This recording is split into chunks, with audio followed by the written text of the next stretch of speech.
오늘 본문은 잠언 1장 20절로 33절, 제목은 지혜의 부름에 응답하라. 지혜의 부름에 응답하라는 제목으로 하나님 말씀 증거하겠습니다. 이 잠언은 지혜의 왕 되는 솔로몬 왕이 기록했습니다. 물론 하나님의 말씀이며 하나님께서 성령의 감동으로 지혜의 왕 되는 솔로몬을 통하여 이 말씀을 우리에게 더하여 주시는 것입니다. 여기 7절 말씀에 요절이 나와 있습니다. 7절에 여호와를 경외하는 것이 지식의 근본이거늘 미련한 자는 지혜와 훈계를 멸시하느니라. 여호와를 경외하는 것이 지식의 근본이라고 말했습니다. 여기 성경에서 말하는 지혜, 지식, 여기 잠언에 나오는 지혜와 지식은 세상에서 말하는 그런 지식과 지혜와 다릅니다.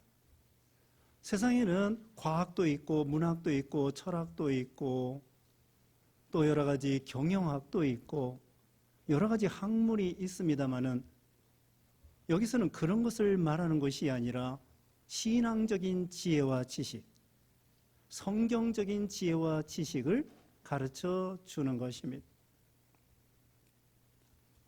여기 성경에 바로 이 여호와를 경외하는 것이 지식의 근본이라고 하는 것은, 여호와를 경외한다고 하는 것은 하나님을 안다는 것입니다.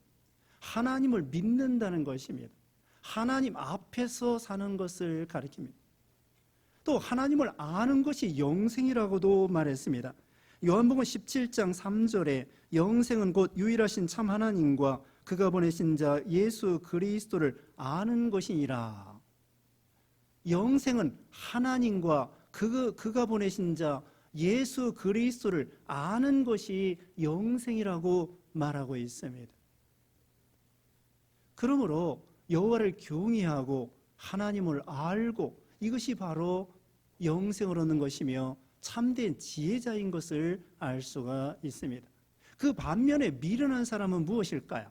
여기 잠언에도 미련한 사람, 우둔한 사람, 이런 사람들에 대해서 많이 나와 있습니다. 미련한 사람이라고 하는 것은 세상에서 무슨 공부를 잘 하지 못했다는 그런 말씀이 아닙니다. 신앙적으로 미련하다고 하는 것은 시편 14편 1절 말씀에 의할 것 같으면 하나님이 없다고 하는 사람이 미련한 자라고 말하고 있습니다. 하나님이 분명히 살아계시고 존재하는데도 불구하고 하나님이 안 계시다, 무신론자, 하나님을 모르겠다, 하나님 없다, 하나님 안 계시다, 이런 사람들이 시편 14편 1절에는 미련하다고 하는 것입니다. 하나님을 모르는 사람이 미련한 사람이고 예수님을 믿지 않는 사람이 미련한 사람이고 예수님을 믿고 하나님을 아는 사람이 지혜로운 사람이라는 거예요. 예수님을 믿으면 하나님을 알고 창조주를 아는 것입니다. 창세기 1장 1절에 태초에 하나님이 천지를 창조하시니라고 말했습니다. 안 믿는 세상 사람들은 이 세상이 그냥 자연적으로 자연이 생겼다. 아니, 돌이 어떻게 자연이 생겼겠습니까? 별이 어떻게 자연이 생겼겠습니까? 여러분, 이 별이 있잖아요. 우리 태양과 같이 불타는 것도 있지만 우리 여기 화성이나 금성이나 이런 것들 보면 다 돌덩이입니다. 바위덩어리, 흙덩어리, 이런 것들이에요. 그런 별들이 어떻게 스스로 생길 수 있겠습니까? 그걸 자연이 생겼다, 스스로 생겼다, 진화했다, 그게 어리석은 것입니다. 우리는 창세기 1장 1절을 통하여 하나님이 천지만물을 창조했습니다. 얼마나 지혜로운 말씀입니까? 예수님을 믿음으로 하나님 아버지를 압니다. 영생을 압니다. 창조주를 압니다. 내세를 압니다. 천국을 압니다. 구원의 길을 압니다. 인생의 목적을 압니다. 인생의 목적, 예수님을 믿지 아니하면 인생 목적이 몰라요. 인생의 목적이 무엇입니까?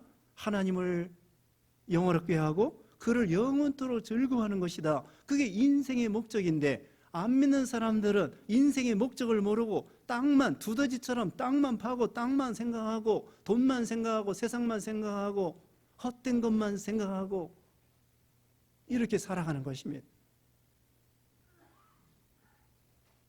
어리석은 것입니다. 하나님을 모르고. 마치 불나비가 불 속에 그게 죽을지 말지 알지 못하면서 그 불 속에 뛰어드는 것 같아요. 불나비 사랑도 있습니다.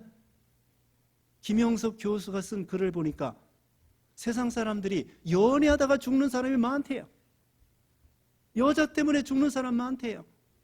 여자 때문에 옛날에 중세시대에 막 결투하다가 목숨 바쳐 연애하다가 죽는 사람 많대. 얼마나 인생이 어리석습니까? 또 여자 때문에 전쟁한대요. 수많은 사람 죽이고.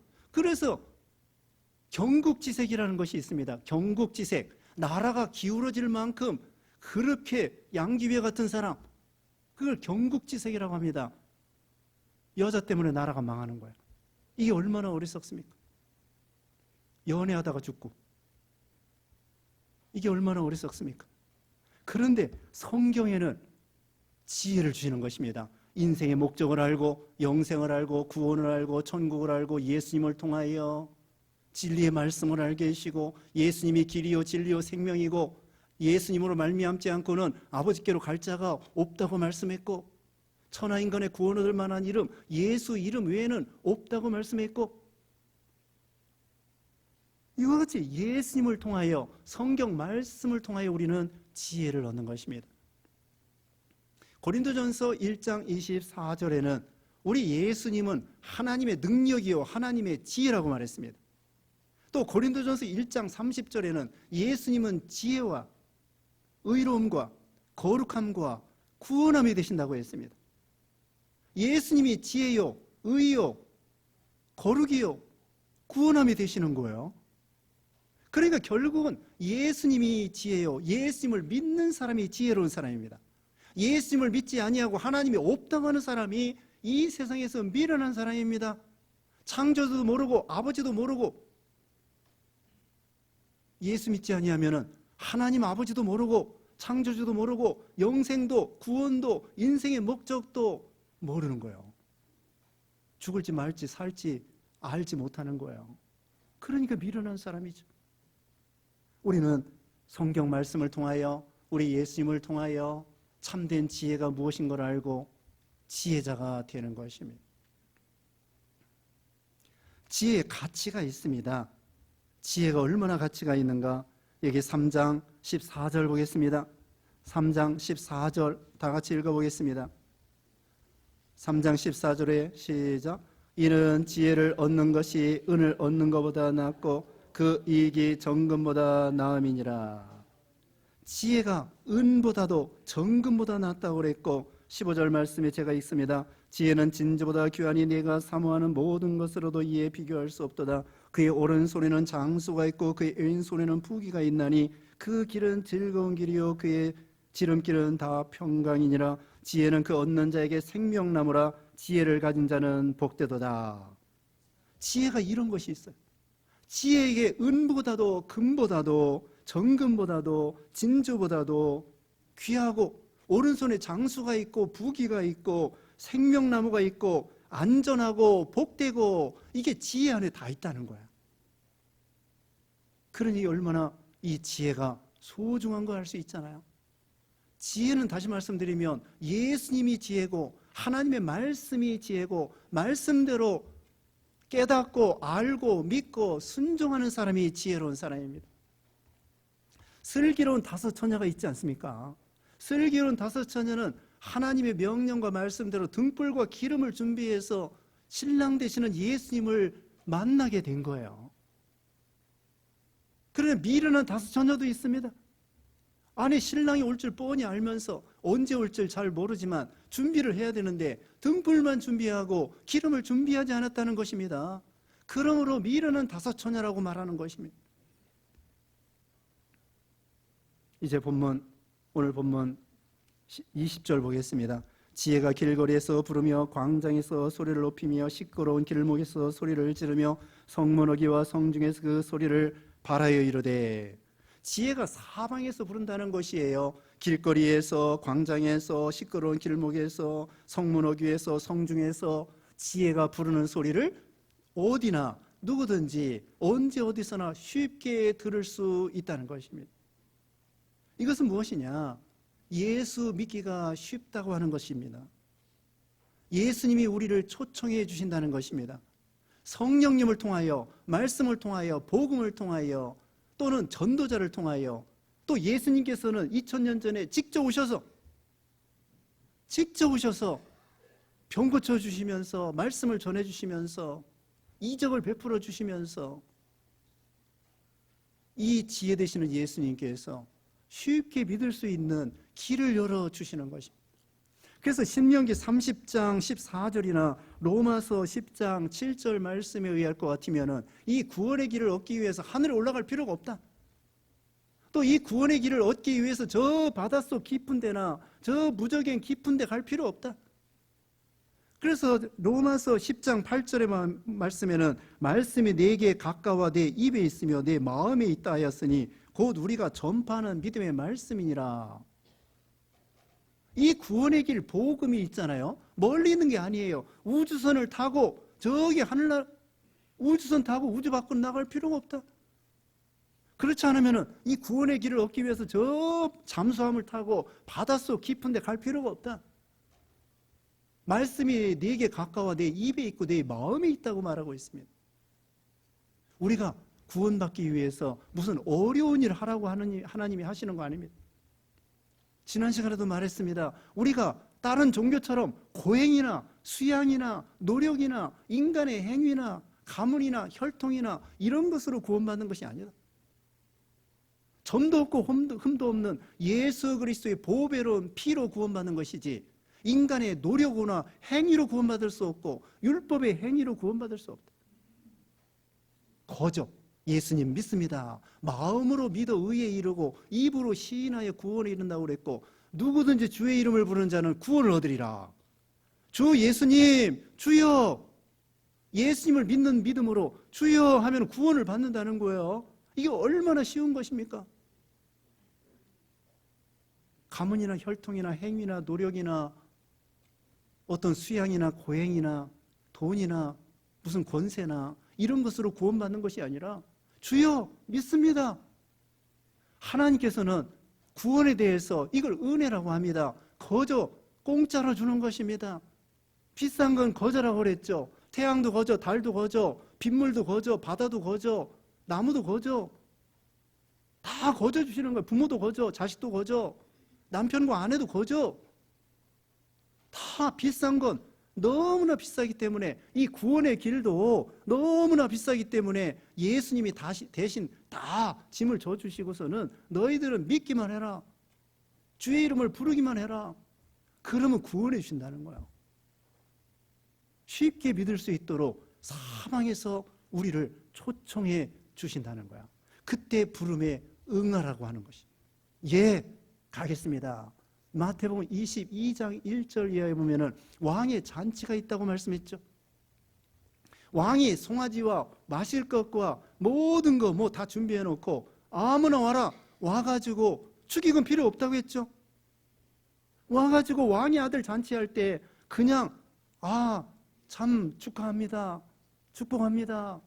그리고 먹고 마시고 춤추고 노래 부르고 잔치집, 예수 믿으면 잔치집에 예수님이 구원의 은혜를 다 만들어 놓고 너희들은 마음껏 와가지고 먹고 마시고 즐거워하고 찬양하고 기도하고 감사하고.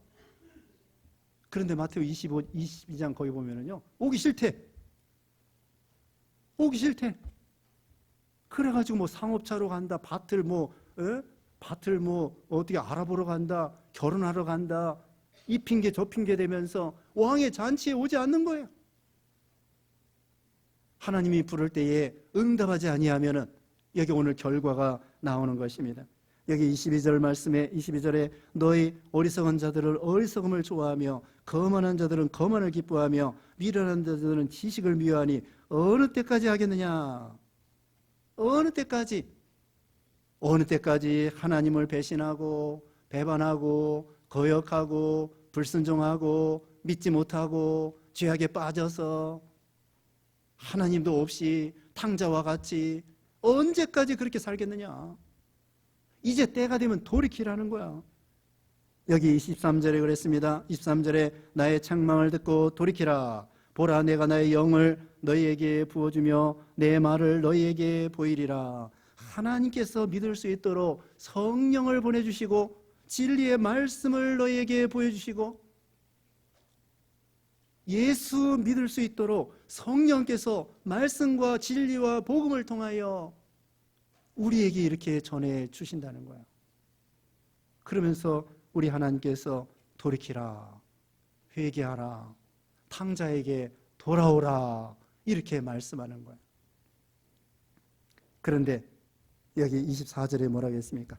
내가 불렀으나 너희가 듣기 싫어하였고 내가 손을 폈으나 돌아보는 적 없었고 도리어 나의 모든 교훈을 멸시하며 나의 책망을 받지 아니하였은즉, 이렇게 누구든지 쉽게 믿고 구원받고 축복받을 수 있도록 하나님이 해주셨는데도 불구하고 사람들이 하나님 말씀을 듣기 싫어합니다. 주님이 손을 펴서 돌아오라고 하는데 돌아오지 않습니다. 하나님의 교훈을 멸시합니다. 하나님의 책망을 받지 않습니다. 하나님을 멸시하고 말씀을 멸시하고 하나님을 무시하고 반항하고 반역하고 불신하고 불순종하고 그 다음에는 죄악에 빠져서 자기를 위해 살고 쾌락을 위해 살고 욕심 따라 살고 땅만 생각하고 두더지처럼 그렇게 산다는 것입니다. 하나님이 손을 펴서 돌아오기를, 탕자가 돌아오기를 기다리시는 거예요. 베드로후서 3장 8절에 우리 하나님께서는 하루가 천년 같고 천년이 하루 같은 이 한 가지를 잊지 말라고 그랬습니다. 하나님께서는 오래 참아주시는 거예요. 아무도 멸망치 않고 믿는 사람들이 다 구원받기를 오래 참아주시는 거예요. 그런데 하나님은 오래 참아주시긴 하지만 끝까지 참지 않습니다. 그게 무서운 것입니다. 하나님은 오래 참아주시고 탕자가 돌아오기를 기다리시지만 끝까지 회개하지 아니하며 하나님이 끝까지 참으시는 게 아니에요. 영원히 참는 것이 아니에요. 그게 무서운 것입니다. 왜? 우리 하나님은 사랑과 긍휼의 하나님인 동시에 죄에 대해서는 미워하시고 심판하시는 하나님이시기 때문에 심판을 연기시켜 주시고 회개하고 돌아오기를 기다리시는 하나님, 자비하신 하나님, 노하기를 더디하시는 하나님, 오래 참으시는 하나님이시지만 영원히 참지 않습니다. 끝까지 하나님을 반항하고 끝까지 불신하고 끝까지 죄악에서 그렇게 산다고 하면은 마침내 하나님께서는 공의 하나님이기 때문에 심판할 수밖에 없다는 거예요. 사람들이요, 금방 심판이 없다고 해서 하나님을 무시하는 경우가 있습니다. 전도서 8장 11절 말씀에, 전도서 8장 11절에 악한 일에 관한 징벌이 속히 실행되지 아니하므로 인생들이 악을 행하는데 담대하는도다. 악한 일에 대해서 하나님이 금방금방 심판을 내리지 않는다고 해서 악인들은 죄 짓는 것을 담대하게, 내가 죄 져도 괜찮아, 죄 져도 괜찮아, 금방 망하지 않네. 하나님의 오래 참아주시고 긍휼히 여기시는 그 하나님의 인자하심을 무시하는 거예요. 로마서 2장 4절에 이렇게 말했습니다. 로마서 2장 4절에 내가 하나님의 인자하심이 너를 인도하며 회개하게 하심을 알지 못하여 그의 인자하심과 용납하심과 길이 참으심이 풍성함을 멸시하느냐? 하나님이 오래 참으시고 긍휼이 풍성하신 거, 이걸 너희가 멸시하느냐고 그렇게 책망했습니다. 하나님이 부르실 때 응답하지 않는다고 하면은 이제 어떻게 되느냐? 26절부터는 결과가 나옵니다. 26절에 너희가 재앙을 만날 때에 내가 웃을 것이며 너희에게 두려움이 임할 때에 내가 비웃으리라. 첫째로는 하나님이 비웃는다는 것입니다. 재앙을 만날 때 하나님이 내버려 두시면서 비웃는다는 것입니다. 두 번째로는 재앙이 폭풍같이 임한다는 것입니다. 27절에 너희의 두려움이 광풍같이 임하겠고 너희의 재앙이 폭풍같이 이르겠고 너희에게 근심과 슬픔이 임하리니. 재앙이 광풍과 같이 폭풍과 같이 면할 수가 없는 것입니다. 이건 피할 수가 없는 것입니다. 예레미야서에 보면은 나무 몽이를 너희가 꺾을 것 같으면은 새 몽이가 온다고 했습니다. 나무 몽이는 자기가 마음대로 꺾을 수 있어요. 그러나 세몽에게 올 때에는 안 됩니다. 울고불고 별짓을 다 해서 안 됩니다. 아까 슬기로운 다섯 처녀와 미련한 다섯 처녀 말씀했죠. 미련한 다섯 처녀가 등불은 있는데 기름을 준비하지 못해서 한밤중에 신랑이 온다고 소리가 났을 때에 기름 준비하러 가다가 슬기로운 다섯 처녀는 신랑을 만났는데 미련한 다섯 처녀는 나중에 와보니까 문이 닫혔어요. 문을 두드리면서 신랑 문 좀 열어주세요. 그때에 나는 모르겠다. 하나님이 모르신다고 하는 것입니다. 소돔 고모라 멸망할 때 롯의 롯에게 너 아는 사람 데려와라. 롯이 자기 사위들에게 찾아갔습니다. 여보게들, 천사가 말하기를 소돔 고모라 죄악으로 멸망시킨다고 하는데 빨리 도망가야 된다. 사위들이 뭐라고 했습니까? 농담으로 여긴 것입니다. 하나님의 귀한 복음의 말씀을 회개하라는 말씀, 빨리 도망가라고 하는 말씀, 준비하라고 하는 말씀, 그 말씀을 농담으로 여기면서 몇 시간 후에 홍수로 다 멸망할 때 그때는 후회해도 때는 늦으리. 소돔 고모라뿐만 아니라 노아 시대에 멸망할 때에 노아 시대에 하나님께서는 120년 후에 멸망시킨다고 미리 120년 전에 예고를 했어요. 120년 동안 회개하라고. 노아는 70년 동안 방주를 졌어요. 동네 사람들, 이웃 사람들에게 전도했습니다. 방주 지읍시다. 그리스도 믿으십시다. 방주에 들어가야 됩니다. 그런데 동네 사람들, 이웃 사람들은 농담으로 얘기했습니다. 미쳤다고 했습니다. 산 중턱에 방주를, 그것도 너렁창하게 운동장만하게 방주를 지어가지고 사람들이 우리가 예수 믿는 것을 미련하게 보는 것입니다. 그런데 그들이 막상 심판받을 때에, 그들이 회개하지 않을 때에, 하나님을 믿지 않을 때에 결국은 하나님께서 홍수로 그 당시에 심판하고 홍수가 내릴 때에 아차, 때는 늦으리. 누가복음 16장에 보면은 거지 나사로와 안 믿는 부자가 있습니다. 우리 예수님이 비유로 말씀했지만 그것은 분명한 사실입니다. 안 믿는 부자가 지옥에 가서 후회를 하는 것입니다.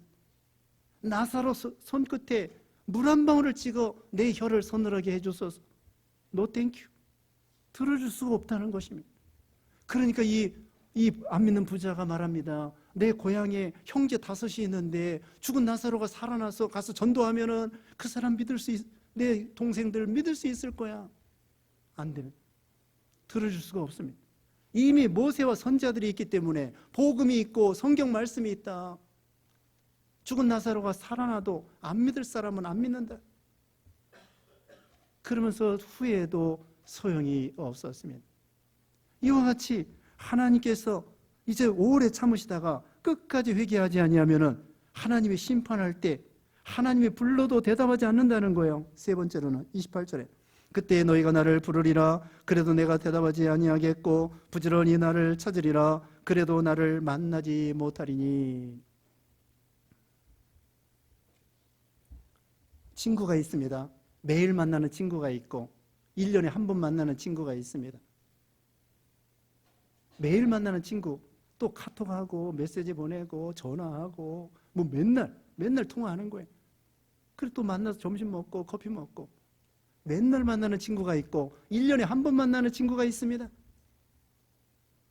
그런데 무슨 어려운 일 부탁할 때 매일 만나는 친구는 부탁하기도 쉽고 부탁도 잘 들어줘요. 그런데 1년에 한 번 만나는 친구는 부탁하기도 미안하고 부탁도 잘 안 들어주려고 할 거예요. 마찬가지로 우리가 예수 믿고 이렇게 하나님 섬기고 예배 드릴 때에 매주일 나와야지, 또 매일 기도해야지. 그렇지 아니하고 1년에 한 번 나오고 성탄절에 한 번 나오고 송구 영신 예배 한 번 나오고 그럴 때에 죄 짓고 돌아다니다 재앙을 만날 때에 하나님께 기도해도 기도도 잘 안 돼요.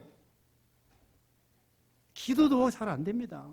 막상 어려울 때는요, 늘 기도 습관하고 예배 습관하고 순종하는 습관하다가 재앙을 만날 때에 하나님께 기도할 때 기도도 잘 되고 응답도 잘 되는데, 평소에 기도 한 번도 안 하다가 막상 어려울 때 기도하면 기도가 안 나가요. 하나님의 은혜가 금방 임하지 않아요. 하나님의 모른 채 해요. 응답이 늦어져요. 마른 논이 있습니다. 마른 논이 쩍쩍 갈라져가지고 너무 가물어서 비가 안 와서 쩍쩍 갈라지는데, 비가 조금 와도 너무나 말랐기 때문에 금방 땅이 부드러워지고 차는 것이 아니에요. 한참 비가 오고 그 다음에 스며들고 흙이 이제는 부드러워지고 그 다음에 물이 찰랑찰랑해지고 그래야 되는 것이지, 너무나 오래 쩍쩍 갈라진 상태에서 하나님의 은혜를 받지 못하고 세상 따라가서 죄만 짓고 돌아다니다가 어쩌다가 한번 기도하면 은혜가 안 되고 기도도 안 돼요. 어떤 선교사가 늘 저기 오두막을 쳐놓고, 밀림의 산속에 오두막을 쳐놓고 가서 기도를 했어요. 근데 아파가지고 한동안 기도하러 못 갔어요. 그래서 나중에 이제 나온 다음에 기도하러 가려고 하니까 숲이 우거져가지고 길이 안 보이는 거야. 매일 다닐 때에는 길이 반질반질하고 밀림이지만은 이 나뭇잎 이런 게 간추려져 있는데, 어쩌다가 기도하러 산에 가려고 하니까 이게 숲이 우거져가지고 말이 아니에요. 마찬가지입니다. 우리가 신앙에 거미줄을 치면 안 됩니다. 반질반질해져야 됩니다.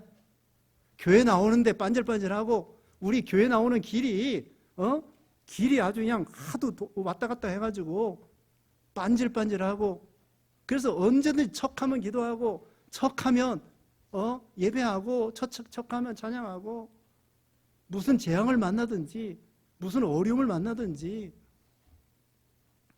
하나님이 모른 채 하는 것입니다. 그렇다고 하나님이 우리를, 믿는 사람을 아주 버리지는 않습니다. 안 믿는 사람들은 끝까지 회개하지 아니하면 결국은 지옥, 멸망, 아까 안 믿는 부자와 거지 나사로 이야기 말씀드린 것처럼 결국은 멸망이지만, 우리 믿는 사람들은 하나님께서 아주 버리지는 않으셔요. 그 다음에 여기 네 번째로는 이제 하나님의 부르심에 불순종한 거역한 결과가 무엇이냐? 네 번째는 31절에 그러므로 자기 행위의 열매를 먹으며 자기 꾀에 배부르리라. 행한 대로 열매를 맺게 된다는 것입니다. 선을 행해도 열매를 맺게 되고, 악을 행해도, 죄를 져도 열매를 맺게 돼요. 그렇게 됩니다. 그래서 갈라디아서 6장에 보면은 선을 행하다가 낙심하지 말지니 때가 이름에 거두리라, 그렇게 말씀했습니다. 선을 심어도요 금방 열매를 맺지 않아요. 때가 돼야 됩니다. 악을 심어도요 금방 매를 맞는 경우도 있지만, 악을 심어도 금방 악에 대한 열매가 맺히지 않을 때도 있습니다. 다윗이 범죄했습니다. 살인죄, 간음죄를 졌는데 하나님이 나단 선지자를 언제 보냈느냐? 애기 낳았을 때 10개월 지난 다음에 그때 찾아와서 하나님께서 나단 선지자를 통하여 엄히 책망하는 거예요. 하나님께서 죄악에 대해서도 금방 책망할 때도 있지만, 때가 좀 지난 다음에 징계하시고, 선을 행하는 것도 금방 열매가 없을 때도 있지만 때가 되면 열매를 반드시 거두게 된다는 것. 우리가 잘못 심은 거에 대한 결과를 우리가 거두게 되고, 잘 심은 거에 대한 결과를 우리가 거두게 되고, 심은 대로 거두게 된다는 거예요. 그러니까 우리는 선을 심어야 되고 죄악을 심지 않아야 되는 거예요. 우리는 바르게 결정하고 바르게 판단하고 지혜롭게 바른 길을 걸어가야 되는 것입니다. 우리가 행하는 것, 우리가 결혼이나 사업이나 이사나 이민이나 취업이나 이 모든 결정하는 것에 따라서 우리가 바르게 심으면 바른 열매를 언젠가는 거둘 것이고, 바르게 심지 못하면 언젠가는 그 잘못된 열매를 우리가 거두게 될 것이고, 그렇다고 우리 해서 아주 망하는 것은 아니라고 그랬죠. 하나님께서 징계하되 회개하고 돌아올 때에는 언제든지 때가 되면 회복시켜 주시고 영접해 주신다는 것입니다. 이제 결론적으로 33절에 오직 내 말을 듣는 자는 평안히 살며 재앙의 두려움이 없이 안전하리라. 지혜의 말씀, 예수님의 말씀, 복음의 말씀을 듣는 자는 결국 평안하고 재앙이 온다고 할지라도 안전하리라, 그렇게 말씀했습니다. 그러므로 우리는 지혜가 부를 때에 우리는 금방 하나님 앞에 응답해서 하나님 말씀을 순종하고 하나님과 동행하고, 또 우리가 막상 때로는 어려움 당할 때에 하나님께 기도할 때 금방 응답받는 여러분 되시기를 주님의 이름으로 축원합니다. 기도하겠습니다. 거룩하신 하나님, 감사합니다. 우리를 구원하시고 복 주시고 은혜 주심을 감사합니다. 참으로 믿을 만한 거, 사방에서 우리에게 복음을 통하여 성령의 감동을 통하여 부르실 때 우리가 응답하여 하나님이 주시는 복을 다 받아 누리고 안전하고 평안을 누리는 우리 모두가 되게 해주셨기를 원하옵고 예수님의 이름으로 기도드리옵나이다. 아멘.